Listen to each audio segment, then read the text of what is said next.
In on that is Dr. Zamo Mbandla. He is a political analyst. He joins us now to take a look at events as they have unfolded for this conference. Dr. Mbandla, thank you very much for your time this morning. Perhaps let's start with the relevance of this party, more so when there are pertinent issues that are talked about in this country. You need to think of Phala, you need to think of the state of the economy, you need to think of unemployment. Have they been missing from the conversation?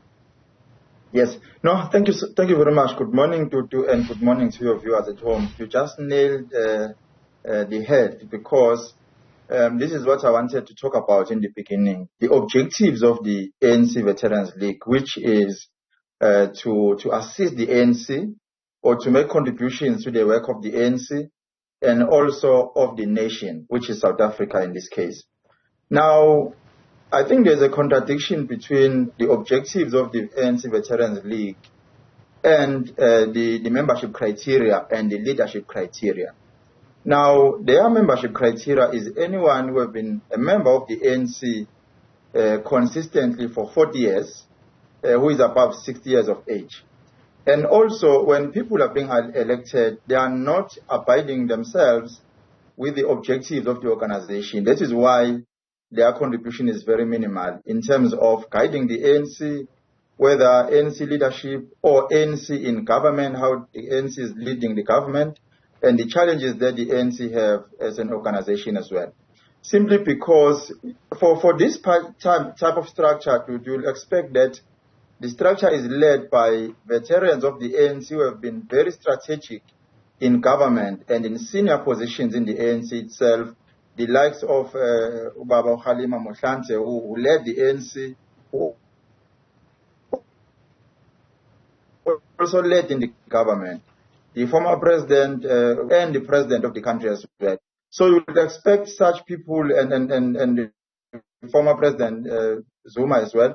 You will expect people of that caliber who have been in the structures of the ANC, who led in government, so that they understand the issues of government and the issues of the ANC. Now, if you have a member who have never been very instrumental in the ANC and also in government, you wouldn't find people that should be very objective in dealing with issues such as the Phala issue, because I think the former President Mbeki have raised his views about the Phala issue, how the ANC have handled the issue of the Phala. But because he's not leading any structure at the moment, so his views are his own personal views as the former president. But maybe if those views were raised by the ANC Veterans League, maybe they were going to be taken serious, because it's not an individual view, but a view of a particular structure. Dr. Mbandla, let's take a listen at this. This is what the Secretary General had to say about Tony Yengeni being barred from running in this competition. Tony Yengeni, there is a bit of distortion here. Let me tell you the truth. Tony is not a delegate in this conference. He's not. He's not been appointed by any structure of the Veterans League to attend conference, such that he can argue delegate status. You don't just wake up in your house and define your status as a delegate without a due process. You go through processes. They set processes, which is not party to. He is invited because all ANC, former NEC members of the ANC, ministers, have been invited in the opening and the closing ceremony. He's invited to come and listen here. What is your understanding of how this was handled? Yeah, I think the ANC Secretary General was actually saying the position of the ANC as the Secretary of the ANC, and also unpicking the processes that are being followed when people are invited as delegates into the conference. However, what I also observed is that the contestation is by nature in the political space. But I think the contestation in the ANC Veterans League also have a lot to do with the alignment. Who are you aligned to if you are contesting? Are you aligned with the current leadership of the ANC, or you are against the current leadership of the ANC? So that it also have a direct influence to the ANC on how the ANC is treating as a particular candidate. Well, we all know at this point the views of Tony Yengeni, and also He has been very open about the current dynamics in the ANC and also the current dynamics in the government, how things have been happening in the government. So, of course, the alignment has a lot to do with people that are being supported either by the membership of the ANC or by the leadership of the ANC. You know, the current contenders, like for example, Dr. Zikalala, you know his views about the current government and the current leadership of the ANC, which is contrary to how Yengeni see the current leadership and the current government of the ANC. So that alone have a direct impact on how the ANC actually respond to issues of members or leaders who want to lead in the ANC Veterans League. The veterans are also not happy with the working relationship the party has with the EFF, where there is in existence in local government. And so what authority or what influence can they have beyond just stating their displeasure?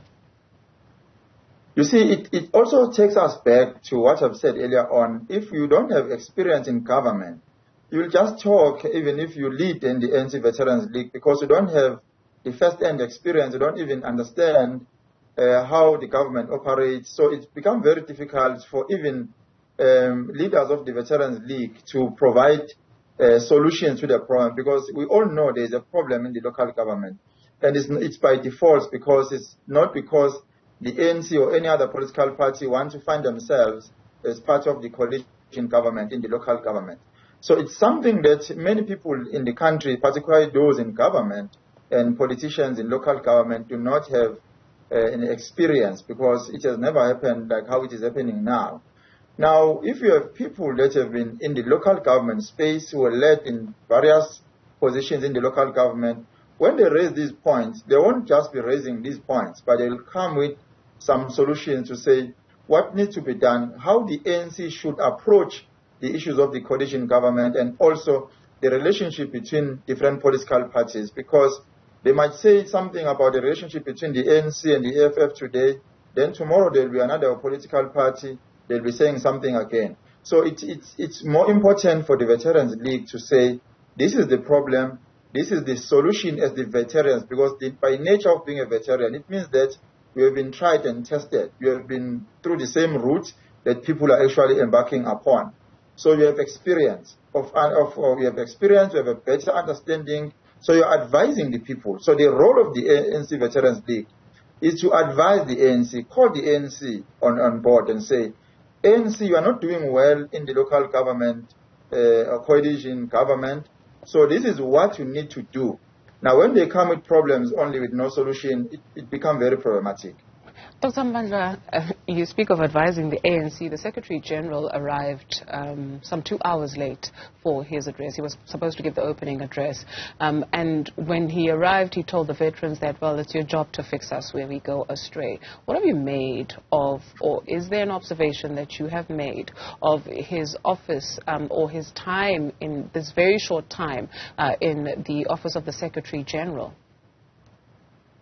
Well, at this point, it's very difficult to actually judge the current Secretary General. He barely have time in the office.